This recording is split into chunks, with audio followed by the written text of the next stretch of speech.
Hello, everyone. Let's have more news about the Steelers, but first, don't forget to subscribe to the channel and leave a like. The quarterback conundrum remains for the Pittsburgh Steelers. Aaron Rodgers continues to take his time making his decision, and the tea leaves point to a good chance he ends up in the Steel City. It's not official until it is, though. Today's goal is to see what Mason Rudolph, currently at the top of the depth chart, offered last season in Tennessee compared to Rodgers and 2024 Steeler Russell Wilson for context. First, I wanted to discuss quantity. After an extremely shortened 2023, only 2 dropbacks due to an Achilles injury, Rodgers played in all 17 games and had 584 attempts, second most in the NFL. That is an important part of his 2024 resume, considering the 41-year-old isn't getting any younger and the seriousness of the injury he recovered from. The other quarterbacks in our sights played much less in 2024. Wilson missed 6 games to begin the year with a calf injury and had 396 dropbacks, ranking 25th out of the 39 qualifying QBs in this article. Meneer said 250 dropbacks. Our latest videos, Rudolph had 256 dropbacks in 2024 for Tennessee, ranking 37th, third least. That's his second most dropbacks in a season for his 5-year career, only to 2019 as a rookie when Pittsburgh was injury-plagued at the position. Rudolph has 753 career regular season dropbacks, while Rodgers, 9,075, and Wilson, 7,122, clearly have the experience edge. While inconsistent, Rudolph did show positive flashes in his first stint in Pittsburgh prior to his lone season with the Titans. The Steelers reportedly had a first-round grade on him in that draft class, clearly liking his potential. So, go with a more known commodity in Rodgers or the projection in Rudolph.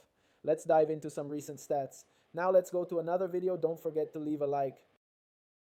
I am taking your questions on the black and gold as we approach the second week of Steelers OTA practices in Pittsburgh. So make sure you guys click that subscribe button if you haven't already. Join the most interactive Steelers fan community anywhere on YouTube. We go live for every single Steelers game, or we have the largest Steelers watch parties anywhere on the YouTube platform. We also go live Mondays and Thursdays during the off seasons to go live and talk about the Steelers and what they're doing. And then we also have daily videos on this channel where you guys can interact in the comment section with all different types of Steelers fans around the world. So if you want to join the most interactive fan community for Yinzers anywhere in the world, go ahead and click that subscribe button right now.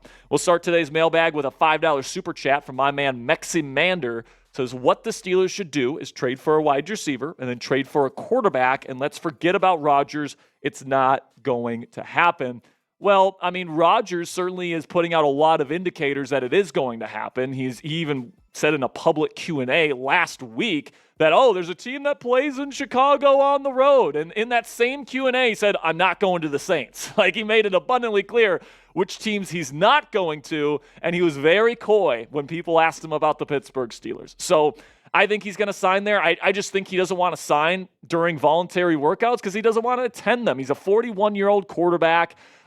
He feels like he doesn't need to be at OTAs. And by the way, Cam Hayward agrees with him. He said, everybody makes, OTAs out to be the super important thing that everybody has to attend if you want to win. And that's just not the case. Certain people have some personal things in their life going on. That's certainly the case with Aaron Rodgers. Apparently he has some people in his life that are dealing with cancer. And, it certainly seems like the team expects him to be there for mandatory minicamp. And a lot of the reporters, Schefter, Pelissero, Rappaport, they seem to think the same thing, that he will sign before mandatory minicamp, which starts on June 10th. So what I'll say right now is absolutely go out and get another receiver. But I would not give up on Aaron Rodgers, at least not at this point. Then we get to Ali the Reaper here. Says, what do you think of us trading for Mechie? Listen, man, there's other receivers that I would rather have. I'm going to be completely straight with you, Ali. I would rather have Romeo Doubs from the Green Bay Packers. I would even rather sign Amari Cooper and Keenan Allen. I still think that those guys have some juice left in the tank. I think that Cooper, suffered a lot of drops because he had a thumb injury last year with Cleveland, and once he got more healthy, his drop rate went down significantly when he went to Buffalo, and he's still a really good route runner. That's certainly something the Steelers could use. So, Mechie, if you can't get Cooper, if you can't get Allen, if you can't get Dobbs, if you can't get some of the bigger name type of trade targets or free agency targets, then Mechie is somebody I would think about. He's a good run blocker, good route runner, solid hands. I think that he fits kind of the Z position that the Steelers are trying to fill on the other side of DK Metcalf, and I think you can get him for 6th or maybe even a 7th-round pick. So, yeah, I think Mechie should be on the Steelers' radar, but I don't think he should be their number one guy at this point in time. So predict it for me down there in the comment section. Will Pittsburgh add another receiver before the start of the season? It certainly seems like they're trying to. Let me know what you guys think. Yes or no? Down there in the comment section for today's pinned question. YouTube's going to throw you an ad break here in just a couple of seconds. And when that happens, take advantage of that time. But give me a yes or a no down there in the comments. Then we got one from Kevin Reed here. Says, if you could compare Roman Wilson with any receiver in Steelers history, who would it be and why? Well, I'll tell you who he reminds me of in NFL history, and that's Randall Cobb. Randall was somebody that had really good acceleration, and he was a good route runner from the slot, but he was kind of a slot-only type of weapon and, undersized, all these different things. Couldn't play on the outside, couldn't play against press. But for what he was a really, really good slot receiver with really solid hands. And that's what I see when I see Roman Wilson, man. Like, slot technician, great acceleration, really good on crossers, and he's got really natural hands for a smaller receiver. Also brings the right mentality to the pitch every single game day in terms of run blocking. His philosophy, he said this when he got drafted, was no rock, no block, or no block, no rock was what he said. So I think Roman Wilson, somebody that's going to bring the right mentality and attitude to the Steelers every single day. And with Aaron Rodgers coming in, obviously he had a lot of success, or potentially coming in, with Randall Cobb. So I think that Roman Wilson is the type of receiver that could build a very early chemistry with Aaron Rodgers in his time here in Pittsburgh. That is if he signs. Then we got Pittsburgh Dad Jr. What's up, my man? Says, do you honestly believe that Howard could be the franchise QB? Probably not, if I'm being honest with you, Pittsburgh Dad. Do I think he's got some starter quality tools at his disposal? Absolutely. He's got some good size. He's a plus athlete. He can run with some power. He's got decent arm strength when he can grip it and rip it. And he played his best football towards the end of his college career in the college football playoff, but he's got a long way to go. I don't think he's going to be ready to play right away, and honestly, I'm not sure if he'll be ready to play in his first year when he would really need to prove himself as the franchise quarterback, because the Steelers are going to be taking a quarterback early in the NFL draft next year. So I would put the chances of him being the franchise quarterback extremely, extremely low. Just as a 6th-round pick, the odds just aren't in his favor. I'm rooting for the kid. He's a very likable guy, and he seems like a hard worker, and I really do hope that the best for him, because the best for him means the best for the Steelers. But if I'm being realistic about it, I don't see him being the next franchise quarterback of the Pittsburgh Steelers. Now, before we get to the rest of your questions this week, make sure you guys check our friends out at Fanatics right now. When you use our link, chatsports.com/DK, you can pick up a DK Metcalf jersey for yourself today. He's going to be wearing the number 4. He is locked up for the long term, and the Steelers are very excited about having him in this offense. I am as well. So if you agree with me, and if you agree with the Steelers about your excitement surrounding DK Metcalf, go to chatsports.com/DK to lock this jersey up in your closet today. Got one from Rad Swags. Is with the reports of the Steelers communicating with multiple teams for a new playmaker, who do you hope they end up getting, if anyone? For what price? I think Jonnu and Amari Cooper is smart. Yeah, man. I don't want to give away too many draft picks, right? Because one of the great things about the 2026 draft right now is you got a ton of draft capital to build up, your coffers when it comes to young talent next year. So I don't want to give away too many draft picks. I would be willing to give up a late draft pick for Jonnu Smith just because of the versatility that it could bring to your offense, pairing him up with Pat Freiermuth. In Arthur Smith's 12 and 13 personnel-heavy offense, I think would be something that's good. Now, another element to the Jonnu Smith situation is his contract. How much money is he asking for, and does that make sense for the Steelers? That's a whole other discussion. But from a pure football perspective, I think Smith would be an excellent addition to the Steelers team. And then if you get Amari Cooper, who's a big body, he's not really known as a run blocker. He's definitely not given a ton of effort as a run blocker, which might not mesh well with Arthur Smith's philosophies. But if you're looking for a true route runner that can change directions on a dime, can absolutely separate versus man coverage still at his size, Amari Cooper can still get that done for you as a number 2 receiver. That is an absolute awesome thing there for the Steelers. Then we got Raymond. Says, we don't have anybody as accurate as Aaron Rodgers. He is uninjured with the talent we have on the field. I think 14 wins, and if it is a mixed bag between Rodgers and Rudolph, and 12 wins. So listen, man, 14 wins, that's like number one seed in the AFC over teams like the Bills, Ravens, Chiefs, other teams like that. Listen, man, as long as TJ Watt's healthy, the Steelers can win any game that they play. And with Aaron Rodgers on the field, with the way that he protects the football, he's got still really good arm talent, especially if the run game can get going, because that was really the missing ingredient for the Steelers offense last year. They couldn't run the football when they really, really wanted to. If they can do that this year, that's going to completely change this football team into, in my opinion, a legit title contender with Rodgers on the team. Now, can they get up to 14 wins? I mean, I would love it. I would kind of doubt it if I'm being honest with you. I'm looking more at like 11 or 12 wins, maybe 13 if like everything falls into place. But absolutely, I think with Aaron Rodgers, this team will be a double-digit win team, and they will make the playoffs yet again. And that is my firm belief. So let me know down there in the comment section, how many games will the Pittsburgh Steelers win this year?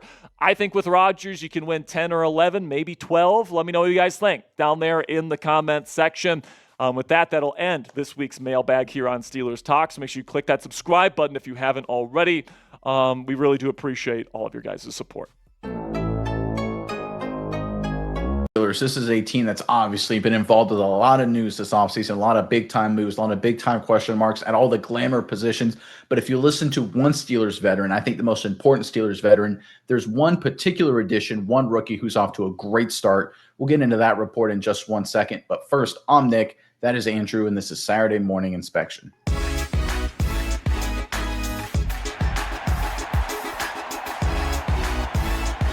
All right, anytime you get through this time of year, especially with the Pittsburgh Steelers, with all the rumors, everything flying around, who knows, by the time you watch this video, there could be massive shifts one way or the other. I like to look at what the coaches are saying and doing and what the veterans are saying and doing, right? We're into OTAs. The rookies have met up with the veterans and starting to practice for the first time. And if you look at all the reports when it comes to, I think, the most important Steelers veteran, and that, of course, is Cam Hayward, you listen to what he's saying when it comes to rookie first-round pick Derek Harmon, there is something special brewing there because we all know Hayward, he's a team guy, undeniably so, but he's old school. He's a straight shooter. Let's go into his comments when it comes to Harmon, and then we'll break down some very interesting data here. So we got two reports for you. Let's throw them up on the screen. This first one is courtesy of Fansided. Again, this is Hayward talking about Harmon. That kid is very inquisitive. Hayward told reporters at OTAs he asks a lot of questions outside of just football. He just wants to be good. He has a good head on his shoulders, and there's not a lot of him being boastful, like I did it this way or I did it that way. He's really just trying to learn. Speaking to Harmon's mindset, wants to learn from a guy like Hayward, wants to learn in general. I love that from rookies. I hate rookies who come in and say, oh, I already know everything. My first-round pick, I was an All-American or whatever. Nah, NFL, new game, got to take a new mindset. Love to see that from Harmon. Keywords there from Hayward. This next report is courtesy of Yahoo Sports. Derek Harmon, really good football player, even better person. I think everyone's got a chance to hear his story. I like the way he plays on the field. Harvard said on his not just football with Cam Hayward podcast. He can play 5 technique, a 3 technique, a 4 technique. That's it. For those of you who aren't familiar, that's outside the tackle, head up the tackle, outside shoulder of the guard. Good hands, good acceleration. I think he's only going to continue to just keep getting better. I think we really lucked out with that. Really lucked out, strong words there, getting a guy like that early in the draft. And PinLive.com actually came out today with a report talking about another update saying how much Hayward is enamored with Derek Harmon as a rookie coming into the Steelers' fold. Now, look, we always talk about getting excited and overly excited during OTAs, and that's a fair thing to keep your mind on. But when Cam Hayward's saying things like this, there's reasons to get pumped up about Derek Harmon. And when you look into the data, it gets really interesting as well. Let's go ahead and pull up our chart here. This is looking at the percentile rankings of the mid to late first-round picks in last month, I guess technically still NFL draft. If you're still viewing this in May, it's the end of May as we're recording this. So you can look at the percentile ranking. So basically, are you in the 99th percentile as a defensive tackle last year in college football, like you're the best of the best, or you're in the first percentile? You're pretty awful. And we looked at Tyleik Williams, we looked at Kenneth Grant, Williams to Lions, Grant to the Dolphins, Walter Nolan, and then we had Derek Harmon here to kind of round out the list. And if you look at all of these guys in terms of where they're ranking, I think it's very insightful. You can see overall, Williams, Grant, Nolan, Harmon. You can see right there, Nolan has a very slight edge over Harmon, but basically at the same level. You can see run defense grade. Harmon does decent, but the other 3 guys are better. But notice pass rush grade. Look at that massive leap. First of all, Williams is terrible at pass rush. That's not a typo. He's just not good at that. But if you look at Grant and Walter Nolan, not even close to as good in terms of pass rush department for Derek Harmon, significantly better, 99th percentile for Derek Harmon last year. And that's incredibly high, of course. One of the, I would argue, the best. He was one of the top two, if you look at their grades, defensive linemen, defensive tackles in terms of pass rush grade, according to PFF. That's what the Steelers are looking for. And that's what Cam Hayward, I think, is alluding to in terms of his positional flexibility. Because as good as the Steelers team was against the run last year, they finished 17th in pressures, 17th in sacks. And now they did have some injuries to deal with, but they needed more pressure up front. They were relying too much, I think, on the Herbigs, the Highsmiths, the Watts. And when the injuries occurred, right, it just completely degraded their ability to get after the quarterback. And I think the addition of a guy like Harmon here, a guy who can get after the passer better than pretty much anybody in college football from his position last year, this will be a massive move, a massive get for Pittsburgh, kind of a final piece to add to this front four, front five, whatever you want to call it, with their defense to really make life harder for opposing quarterbacks. And Miles, before I throw it over to you, how about a little Cam Hayward appreciation post? Let's go and throw up a little graphic right here. So this is Derek Harmon's percentile rankings compared to Cam Hayward's percentile rankings in the NFL last year. So we talk about being the 99th percentile is really good. Look at Cam Hayward for literally every single one of his attributes. He's either 99th, 98th, or 97th. This guy at his age is absolutely unbelievable. That's incredible numbers there. I mean, that's just an absolutely bonkers to be literally 99th, 98th, 97th at his age, right? The only guy that comes to mind that's even close to him is Aaron Donald. He, of course, has retired, all first ballot Hall of Famer when it's his time. Hayward doesn't get the same praise as Aaron Donald for whatever reason, but Hayward, when you look at his raw data, he is absolutely incredible. And to that point, Miles, I know you've got a few thoughts on the Steelers, but first, Steelers fans, in the comment section below. Obviously, we're talking about Harmon, but let's give Hayward some props here. What is your favorite story, favorite moment from a favorite play from Cam Hayward's career, right? Obviously, it's not done yet. It could be in front of us. But up to this point, what is your favorite Cam Hayward memory as a Pittsburgh Steeler? Let us know in the comment section below. But Miles, over to you. Let us know your thoughts on Derek Harmon and how he's going to fit into this Pittsburgh defense.